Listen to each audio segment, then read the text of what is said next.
Joining me ahead of his matchup is, of course, Vengeur, and I'd like to start off by revisiting your match from last week against Razy, because it was such a crazy close match that was decided by literally a single frag on Blood Run. Can you kind of talk to me about the match from your perspective? Hello, by the way, everyone. It was a really fun match as always against Razy. It's like one of the biggest and funniest match we play against each other, I think, just because of the clash of styles. And to be fair, probably the champions were kind of favoring me a little bit, because he had a tank in ZTN, which is like already really tough if you have to recover. And I think I played really good no matter what, and he just edged me out on few situations where maybe I could have played a bit better on positioning, but at the end of the day, the better player won, and he was that day the better player. So. Yeah, just touching on that, do you feel like it was just the positioning that you could potentially have done better, or were there any other areas that you kind of felt that you could improve upon in that game?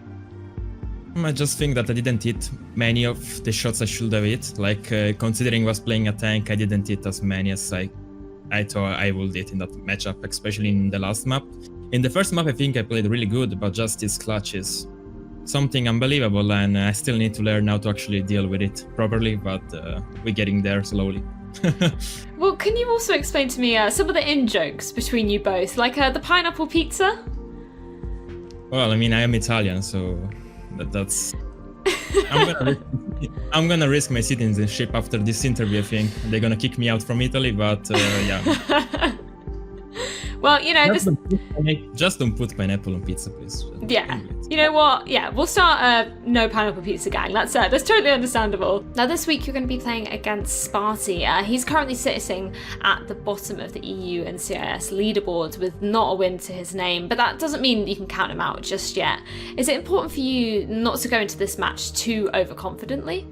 I think it's always important to play your game no matter what and no matter who the opponent is, because as we saw like 2 weeks ago, he got a map of Razy, which is like top of the leaderboard right now. So it's always good to just play your game no matter who is your opponent, and just play the best you can no matter what, and you will get the best results always. So yeah. Yeah, and I feel like potentially in matches where you sort of consider yourself more of the favourite, do you feel like this is a chance to kind of maybe experiment a bit with different playstyles or different approaches? I've been doing it actually quite a lot already, even against really good players, just because I think that my position in the leaderboard is gonna be stuck there no matter what, and no matter how many wins I get, just because the difference in points is really huge right now between me and other players. So I've been trying to experiment a little bit before the finals, of course, and I will do for sure against Party too, just because it's fun to experiment a few stuff before a big tournament like Quake.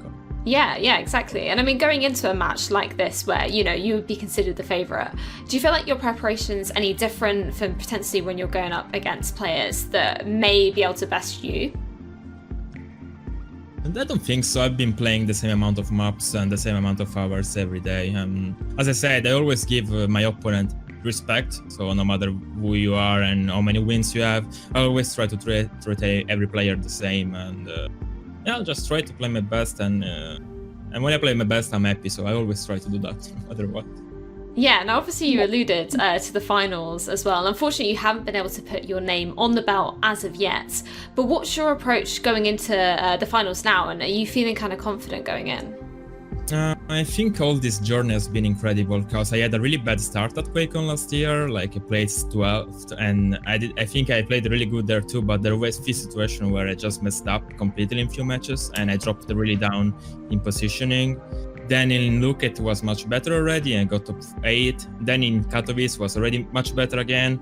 And then also last stage, I think I played the best Quake I ever played in my life. So I'm trying to be always on that grind and try to do something better and better every stage. So hopefully this time will be my time to shine finally, and I've been waiting for this moment already for like a lot of time, and I've been preparing really hard every day, so hopefully, yeah. Yeah, it's a good thing to hear. And how confident are you going into matches against players that, you know, have potentially stood in your way in the past, such as like, you know, Base, Cooler, Kilson?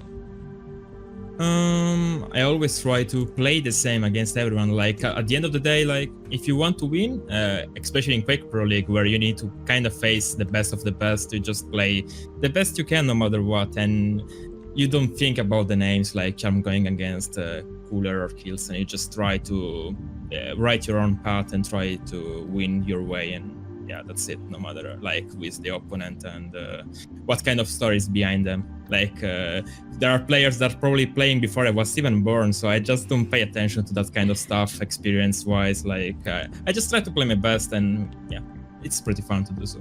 Yeah, I think that's a solid attitude to have. Well, best of luck in your final matchup, and yeah, thank you so much for taking the time to chat. Thank you so much.